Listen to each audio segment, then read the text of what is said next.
అన్న మీ పేరు? గొల్లపల్లి లలిత్ ప్రజాపతి. అన్న చెప్పండి, అయితే అమరావతికి రాజధానికి మన ఆంధ్రప్రదేశ్ రాజధానిగా అనౌన్స్ చేయడం జరిగింది. దాన్ని ఎలా చూస్తారు ఒక ఆంధ్రప్రదేశ్ సాధారణ పౌరుడుగా? ఈరోజు ఎన్డీఏ ప్రభుత్వం ఏదైతే నిర్ణయం తీసుకుందో ఆంధ్రప్రదేశ్ రాష్ట్ర యొక్క రాజధానిగా అమరావతిని నిర్ణయిస్తూ మన ఉభయ పార్లమెంట్లో కూడా ఏదైతే చట్టాన్ని పాస్ చేసిందో దాన్ని అందరూ కూడా ఈరోజు రాష్ట్రంలో ఉన్నటువంటి ఆంధ్రప్రదేశ్ ప్రజలందరూ కూడా స్వాగతిస్తూ ఉన్నారు. దీనికి మన ప్రధాని నరేంద్ర మోడీ గారికి, ఎన్డీఏ ప్రభుత్వంలో సహకరించినటువంటి మన రాష్ట్ర ఎంపీలకు, అదేవిధంగా దేశవ్యాప్తంగా ఉన్నటువంటి బీజేపీ ఎంపీలందరికీ కూడా ఆంధ్రప్రదేశ్ రాష్ట్ర ప్రజలందరి తరఫున కూడా మనం కృతజ్ఞత చెప్పుకోవాలి. అంటే దేశం మొత్తంలో ఉన్న ఎంపీలు కానీ పార్టీలు కానీ అమరావతి రాజధాని ఏకైక రాజధాని అని చెప్పి అందరూ సపోర్ట్ చేస్తూ ఉంటాయి. మన వైసీపీ నాయకులు అసలు ఆ రాజధాని వద్దు, మాకు కొత్త రాజధాని కావాలన్నట్టుగా వాళ్ళ నాయకులు మాట్లాడుతున్నారు. ఎలా చూడొచ్చు అంటారు? దీని గతంలో జగన్మోహన్ రెడ్డి గారు అధికారంలో ఉన్నప్పుడు 3 రాజధాని అనేటువంటి దాన్ని ఒకదాని ప్రతిపాదన తీసుకొని వచ్చారు. దాని డెవలప్మెంట్ ఏం చేశారు, అది ఎక్కడి దాకా వెళ్ళింది? ఈరోజు ఏదైతే గతంలో 2014-19 మధ్యలోనే అప్పుడున్నటువంటి భారత ప్రధానమంత్రి నరేంద్ర మోడీ గారు వచ్చి మరీ శంకుస్థాపన చేసినటువంటి అమరావతి రాజధానిని కాదని మేమేదో 3 రాజధానులు చేస్తాము, వికేంద్రీకరణ చేస్తామని చెప్పి అన్నారు. మరి ఎందుకని మీరు 5 సంవత్సరాల కాలంలో కూడా దాన్ని ఏమీ నెరవేర్చలేకపోయారు? ఈరోజు మళ్ళీ ఎన్డీఏ ప్రభుత్వం వచ్చిన తర్వాత ఆంధ్రప్రదేశ్ కళల రాజధాని అయినటువంటి అమరావతిని మళ్ళీ పునర్నిర్మించడంతో పాటు రాబోయేటువంటి 2029 ఎలక్షన్ కల్లా కూడా అక్కడ పరిపాలనా సౌలభ్యంగా ఉన్నటువంటి బిల్డింగ్స్ కావచ్చు, పరిపాలనకు సంబంధించిన అంశాలన్నింటినీ కూడా తీసుకొని వస్తామని ఆల్రెడీ ఇప్పుడు కేంద్ర ప్రభుత్వాలకు సంబంధించినటువంటి కొన్ని బ్యాంకులకు సంబంధించిన ఆఫీసులు రీసెంట్గా కూడా శంకుస్థాపన చేసుకోవడం జరిగింది, టవర్స్ శంకుస్థాపన చేసుకోవడం జరిగింది.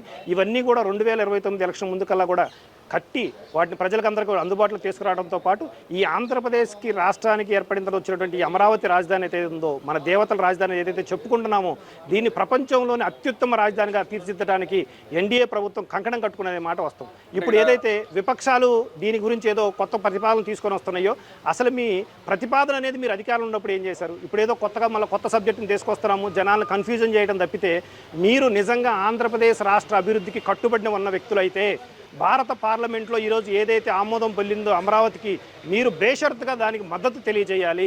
దానికి సంబంధించిన సలహాలు సూచనలు ఉంటే ప్రభుత్వానికి ఇవ్వాల్సిందే తప్పితే అది కాదని చెప్పని మీరు అధికారంలో లేకుండా మేము మావిగనని ఇంకోటని ఏదో ప్రపోజల్ చేయడం అనేది మిమ్మల్ని చూసి నిజంగానే ప్రజలందరూ కూడా నవ్వుకుంటున్నారనే మాట వాస్తవం. అంటే ప్రజలు చాలా ఉద్ధృతంగా నడుస్తున్నట్టుగా హర్షిస్తున్నారంట దాన్ని. ఇది కేవలం వాళ్ళు పెట్టుకున్నటువంటి పత్రికల్లో, వాళ్ళు పుట్టేటువంటి సోషల్ మీడియాలో నడుస్తుంది తప్పితే ప్రజల్లో ఎక్కడా కూడా లేదు. ఈరోజు మనం ఆంధ్రప్రదేశ్ ప్రాంతంలో కనుక, రాష్ట్ర రాజధాని ప్రాంతంలో కనుక వెళ్ళైతే ఏదైతే గతంలో పుల్లింగ్ చేసుకున్నారో రైతులందరం కూడా ఈరోజు సంతోషాలతోటి సంబరాలు చేసుకుంటా ఉన్నారు. మీరు అన్నెసరీ కన్ఫ్యూజన్ క్రియేట్ చేసి ప్రజలను మభ్యపెట్టాలని, ప్రజలను తప్పుదోవ పెట్టాలని చూపిస్తున్నారు తప్పితే నిజంగా మీరు ఆంధ్రప్రదేశ్ అభివృద్ధిని కాంక్షించే వాళ్ళైతే ఆంధ్రప్రదేశ్ రాష్ట్ర రాజధాని ఏదైతే ఉందో ప్రపంచంలో అత్యుత్తమ రాజధానిగా తీర్చిదిద్దాలనుకుంటే మీకున్నటువంటి అభ్యంతరాలు తీసుకొచ్చి మీరు గవర్నమెంట్తో మీరు కూడా చర్చించండి, అసెంబ్లీలో చర్చించండి. దానికి సంబంధించిన అలైన్మెంట్స్ కానీ దానికి సంబంధించిన విషయాలు ఉన్నా సరే కానీ మీరు వాళ్ళతో డిస్కషన్ చేస్తే మీ గౌరవం ఉంటుంది. కానీ మీరు ఈ విధమైనటువంటి విమర్శలు చేయడం వల్ల రాబోయే రోజుల్లో మీరు ఇంకా వెనక్కి వెళ్తారు తప్పితే మీరు ప్రజల్లో నమ్మకాన్ని కానీ మీ మీద ఒక గుడ్ విల్ కానీ మీరు క్రియేట్ చేసుకోవట్లేదు అనేది చాలా చాలా వాస్తవం. అంటే అక్కడ ఇప్పుడు అయితే రాజధాని నిర్మాణానికి 2 లక్షల కోట్లు అనవసరంగా ఖర్చు చేస్తున్నారు, అక్కడ రాజధాని లేదని మళ్ళీ మాట్లాడుతూ ఉన్నారు కదా. ఇప్పుడు గతంలో రాజధాని శంకుస్థాపన చేయడం చాలా క్రిస్టల్ క్లియర్గా చెప్పడం జరిగింది. అప్పుడున్నటువంటి గవర్నమెంట్ కూడా ఇది సెల్ఫ్ డెవలప్డ్ సిటీగా డెవలప్ చేస్తామని చెప్పేసరి అక్కడ ఉన్నటువంటి వచ్చేటువంటి సంస్థలు కావచ్చు, ప్రభుత్వ సంస్థలు కావచ్చు, ఏవైనా సరే కానీ సెల్ఫ్ డెవలప్మెంట్ కోసం గవర్నమెంట్ సపోర్ట్ చేస్తుంది. కానీ గవర్నమెంటే తీసుకొచ్చి 2 లక్షల కోట్లు 3 లక్షల కోట్లు అక్కడ గుమ్మరిస్తుంది అనేది అవాస్తవం.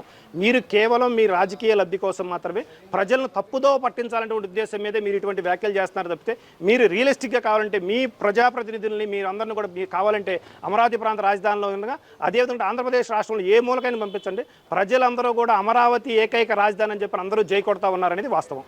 అంటే దానివల్ల ప్రజలకు మేలు జరిగేది ఏం లేదు, అప్పుల పాలు చేయడం తప్పితే ఏం లేదని చెప్పి మాట్లాడుతూ ఉన్నారు. నిజంగానే అప్పుల పాలు చేస్తుందా, లేకపోతే ఏమన్నా సంపద లాంటివి వచ్చి అక్కడ ఇన్వెస్టర్లు రావడం వల్ల వచ్చి డబ్బులు క్రియేట్ అయ్యి జనాలకి సంక్షేమ పథకాలు అందడానికి అవకాశం ఉంటుంటారు? అది సెల్ఫ్ డెవలప్మెంట్ సిటీ అండి. దాని ప్రభుత్వం ప్రత్యేకించి దానికి ఒక ప్రణాళికను రూపొందించింది. ఆ సెల్ఫ్ డెవలప్మెంట్ సిటీకి ఏ విధంగా నిధులు కేటాయించాలి, ఏ విధంగా నిధులు తీసుకొని రావాలి, దాన్ని ఏ విధంగా డెవలప్ చేయాలని ఆల్రెడీ కంప్లీట్ ఒక మాస్టర్ ప్లాన్ తోటి ఆల్రెడీ గవర్నమెంట్ ముందుకెళ్తా ఉంది. దానికి రాష్ట్ర ప్రభుత్వం కూడా సపోర్ట్ చేస్తూ ఉంది. రాష్ట్ర ప్రభుత్వానికి కేంద్ర ప్రభుత్వం ఎన్డీఏ గవర్నమెంట్ కూడా సపోర్ట్ చేస్తూ ఉంది. మోడీ గారు కావచ్చు, కేంద్ర మంత్రులు కావచ్చు, అందరూ కూడా అమరావతి రాజధాని డెవలప్ చేస్తామని పార్లమెంటు సాక్షిగా మాట ఇవ్వడం జరిగింది. మీరు కేవలం గాలిలో మెడలు కడతానికో ప్రజలను తప్పుదోవ పట్టించడానికి ఇటువంటి స్టేట్మెంట్లు ఇస్తున్నారు తప్పితే ఆంధ్రప్రదేశ్ యొక్క కళల రాజధాని రాబోయే రోజుల్లో వరల్డ్ క్లాస్ సిటీ నిర్మించాలంటే అది అమరావతిలో మాత్రమే సాధ్యం. అంటే ఇక్కడ ఆయన మావిగన్ అని చెప్పి కొత్త ప్రపోజల్ తీసుకొచ్చారు జగన్మోహన్ రెడ్డి గారు. అది 30,000 కోట్లతో అయిపోద్దని చెప్పి మాట్లాడుతున్నారు వాళ్ళ నాయకులు. ఇది 2 లక్షల కోట్లు అనవసరమైన ఖర్చు, అది 30,000 కోట్లతో అయితే నిర్మాణం అయిపోద్ది, రాజధాని వచ్చేస్తుంది అని చెప్పి అంబడి కూడా మాట్లాడుతున్నాను. నిజంగానే 30,000 కోట్లతో రాజధాని అయిపోద్ది అంటారా? నిజంగా 30,000 కోట్లతో రాజధాని కనుక అయిపోతే మీకు గత ప్రభుత్వంలో మీకు 5 సంవత్సరాలు ప్రజలు పట్టం కట్టినప్పుడు మీరు ఏం చేశారు? ఏం చేయలేదు.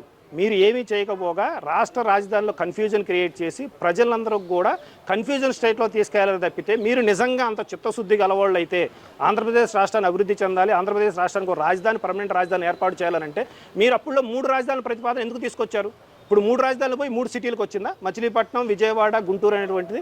ఇక్కడే మీ జ్ఞానం అనేది, మీ విజ్ఞానం అనేది ఆంధ్రప్రదేశ్ రాష్ట్రంలో ప్రజలకు మీరు ఏం చెప్తున్నారు చాలా స్పష్టంగా చెప్తా ఉంది. అంబటి రాంబాబు గారు చెప్తా ఉన్నారు, లిటరల్గా చెప్తుంటే ఆయన చూసేటువంటి ప్రెస్ మీట్ కూడా ఒక మంత్రి స్థాయి చేసిన వ్యక్తి కూడా ఈ విధంగా మాట్లాడతారా? ఏమాత్రం కూడా గ్రౌండ్ రియాలిటీ లేకుండా, గ్రౌండ్ స్థాయిలో జనాలు ఏం కోరుకుంటున్నారు, ఎటువంటి వాటిని కోరుకుంటున్నారు అటువంటి ఏమాత్రం అవగాహన లేకుండా కేవలం ఒక అధికార పార్టీ తీసుకున్నటువంటి నిర్ణయాన్ని మీరు బుర్రజల్లడానికి మీరు ప్రెస్ మీట్లు పెట్టి ఏదేదో ఈక్వేషన్ చెప్తున్నారు తప్పితే మీకు నిజంగా చిత్తశుద్ధి ఉంటే గత 5 సంవత్సరాలు ఏం చేశారు? అప్పుడు మరి 3 రాజధానులు అన్నారు కదా, ఇప్పుడు 3 రాజధానులు పోయి 3 టౌన్లకి ఎందుకు వచ్చింది? సో మీరు కేవలం జనాల్ని కన్ఫ్యూజన్ చేయడానికి మాత్రం ప్రభుత్వం మీద బుర్ర చల్లాలి, ప్రభుత్వం తీసుకున్న నిర్ణయాల మీద బుర్ర చల్లాలని చెప్పి మీరు ప్రయత్నం చేస్తున్నారు తప్పితే నిజంగా గ్రౌండ్ స్థాయిలో ప్రజలు ఏం కోరుకుంటున్నారనేది మీకు నిజంగా తెలియదని చెప్పేసి నేను తెలియజేస్తాను. అంటే ఇప్పుడు దాకా కూడా చట్టబద్ధత లేదు, రాజధాని అమరావతి అనే పేరుకైతే ఉంది కానీ దాంట్లో ఏ కార్యక్రమాలు గతంలో ఆపేసి అట్లాగే ఉంటాం, ఇప్పుడు బిగిన్ చేయడం జరిగింది. ఇలాంటి టైంలో కూడా ఇంత ఇన్వెస్ట్మెంట్ రావడానికి ఎలా చూడొచ్చు అంటారు? నిజంగానే వాళ్ళు అంటున్నట్టు అక్కడ ఏం జరగట్లేదు అంటున్నారు, కానీ ఇన్వెస్ట్ రూపంలో ఎంత డబ్బులు వచ్చి ఎవరికి ఉపయోగపడుతుంది అంటారు? ఆ డబ్బులు రావడం వల్ల ఎవరికి ఉపయోగం అంటారు? ఒకటండి, ఉపాధి కల్పన జరుగుతుంది. ఆంధ్రప్రదేశ్ నూతన రాజధాని ఏదైతే ఉందో అక్కడ విద్యా సంస్థలు అప్పటికి ఆల్రెడీ కొన్ని వచ్చేసి ఉన్నాయి, హాస్పిటల్స్ వస్తున్నాయి, ఇండస్ట్రీస్ వస్తున్నాయి. అదేవిధంగా కేంద్ర స్థాయి నుంచి పెద్ద పెద్ద సంస్థలు కూడా మన ఇక్కడ ఆంధ్రప్రదేశ్కి వస్తూ ఉన్నాయి. ఓకే, రీసెంట్గా కూడా శంకుస్థాపన జరిగినాయి, కొన్నిటికి వ్యాపార సముదాయాలకి శంకుస్థాపన జరిగింది. బ్యాంకులకి భారతదేశంలో ఉన్నటువంటి పెద్ద బ్యాంకులు ఏదైతే ఉన్నాయో కార్పొరేట్ సెక్టార్ బ్యాంకులు అన్నిటికి కూడా ఆ రోజు శంకుస్థాపన చేసి ప్రతి బ్యాంకు కూడా రాబోయే రోజు అక్కడ హెడ్ ఆఫీస్ కట్టుకుంటా ఉంది. సో ఇటువంటి పరిణామాన్ని రాష్ట్ర ప్రభుత్వం కేంద్ర ప్రభుత్వం సమన్వయంతో స్టెప్ బై స్టెప్ ముందుకెళ్తా ఉన్నారు. ఒక రోజులోనే బిల్డింగ్లు అయిపోయి ఒక రోజులో ఇదేం కనబడదు.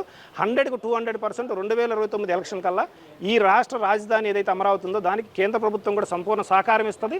అదేవిధంగా ఇక్కడ ఉన్న ప్రజలందరూ కూడా సంపూర్ణంగా సహకరిస్తున్నారు. మీరు కూడా దయచేసి ఈ ఆంధ్రప్రదేశ్ రాజధాని అమరావతి మీద నెగిటివ్ కామెంట్స్ మానుకొని దాన్ని ఇంకా డెవలప్మెంట్ చేయడానికి మీకు సలహాలు సూచనలు ఏమైనా ఉంటే మీరు దాన్ని ఇవ్వాల్సిందిగా మేము కోరుకుంటాము. అంటే అంబటి గారు ఇంకో మాట అంటున్నాడు, అక్కడ రాజధాని 2 ఏళ్ళు అసలు కట్టడం సాధ్యం కాదని చెప్పేసి చంద్రబాబు నాయుడు గారు. ఇంకెక్కడ సాధ్యం అయితే 7 బిల్డింగ్లు తప్పితే ఆయన కట్టడంట కదా, 2 లక్షల కోట్లు ఎందుకని మాట్లాడతారు? నిజంగానే ఆయన ఫేజ్ మేనర్లో కట్టదలుచున్నాడా, లేకపోతే ఒకేసారి ఏదో చూమంత్రకాలి అంటే అక్కడ ఏదో బిల్డింగ్లో ఎస్టాబ్లిష్ అయిపోయి రాజధాని అయిపోద్ది అన్నట్టుగా వాళ్ళు మాట్లాడుతాను ఎలా చూడొచ్చంటారు?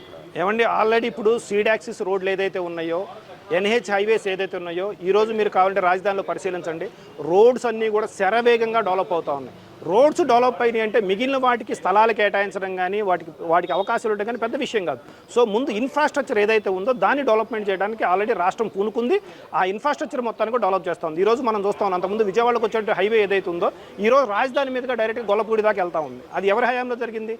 ఈ హయాంలో వాళ్ళు చాలా చిత్తశుద్ధితోటి చేస్తూ ఉన్నారు. రాజధానిని ప్రతి ఒక్కళ్ళు కూడా చూపించాలి, రాజధానితో అభివృద్ధి ప్రతి ఒక్కళ్ళు చూపించాలి. రాబోయే రోజుల్లో 2029 ఎలక్షన్ కల్లా ఫేజ్ బై ఫేజ్ ఫస్ట్ రహదారులు కనుక అభివృద్ధి చేసి లేఅవుట్లు కనుక క్రియేట్ చేస్తే ఎక్కడ వ్యాపార సంస్థలు కేటాయించాలి, ఎక్కడ ప్రభుత్వ సంస్థలు కేటాయించాలి, ఎక్కడ పరిపాలనా భవనాలు కేటాయించాలి, ఎక్కడ హైకోర్టులు ఉండాలి, ఎక్కడ ఎమ్మెల్యే క్వార్టర్స్ ఉండాలి, వీటన్నిటికి కూడా క్రిస్టల్ క్లియర్ మాస్టర్ ప్లాన్ అనేది ఉంది.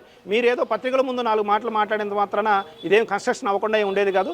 రాబోయే రోజుల్లో మీ కళ్ళతోటి మీరే చూస్తారు ఆంధ్రప్రదేశ్ రాష్ట్ర రాజధాని అమరావతి ఎన్ని రోజుల్లో అభివృద్ధి చెందిద్ది అనేది కూడా. అంటే వాళ్ళు ఫైనల్గా ఇంకో మాట కూడా మేము వస్తే మార్చేస్తాం, రాజధాని ఇది కాదు, మా రాజధాని ఏదైతే జగన్మోహన్ రెడ్డి గారు చెప్పిన రాజధాని అన్నట్టుగా మాట్లాడతాం. నిజంగా అయ్యే అవకాశం ఎంత మాత్రం ఉందంటారు? ఇంకా ఆ కన్ఫ్యూజన్ నుంచి బయటికి జనాలు ఎప్పుడు వస్తారంటారు? జనాలు ఆల్రెడీ చాలా క్లిస్టల్ క్లియర్గా ఉన్నారండి.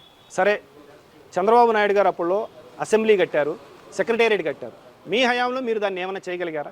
హైకోర్టు కట్టారు, హైకోర్టుని ఏమైనా చేయగలిగారా? ఎమ్మెల్యే క్వార్టర్స్ కట్టారు, ఎమ్మెల్యే క్వార్టర్స్ని ఏమైనా చేయగలిగారా?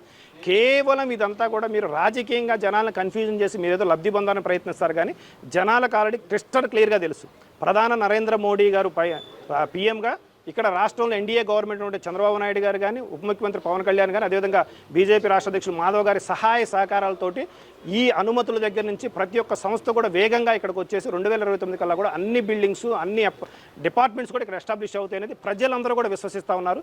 మీరు దయచేసి రాజకీయ లబ్ధి కోసం కేవలం రాజకీయ లబ్ధి కోసం జనాలను కన్ఫ్యూజన్ చేయడం మానేసి ఈ అమరావతి ప్రాంత అభివృద్ధికి సహకరించాలని చెప్పి అందరినీ కోరుకుంటాం. ఇక్కడ ఇంకో మాట ఫైనల్గా చెప్పండి, మళ్ళీ ప్రత్యేక హోదా అనే కాన్సెప్ట్ మళ్ళీ వాళ్ళు మాట్లాడుతారు. నిజంగానే బీజేపీ ప్రత్యేక హోదాకి ఏమన్నా సపోర్ట్ చేస్తే గతంలో వీళ్ళే ఒప్పుకున్నారు, ప్రత్యేక ప్యాకేజ్ ఇచ్చినా పర్లేదని చెప్పి ఒప్పుకున్నాళ్ళు. గత 5 ఏళ్ళు కనపడింది, ఇప్పుడు ఎలా కనిపిస్తుంది అంటారు, ఎందుకు మాట్లాడుతున్నారు అంటారు? ఏం లేదండి, కేవలం ఇది రాజకీయ లబ్ధి కోసం తప్పితే ఈ స్టేట్మెంట్ ఎటువంటి ఇది లేదు.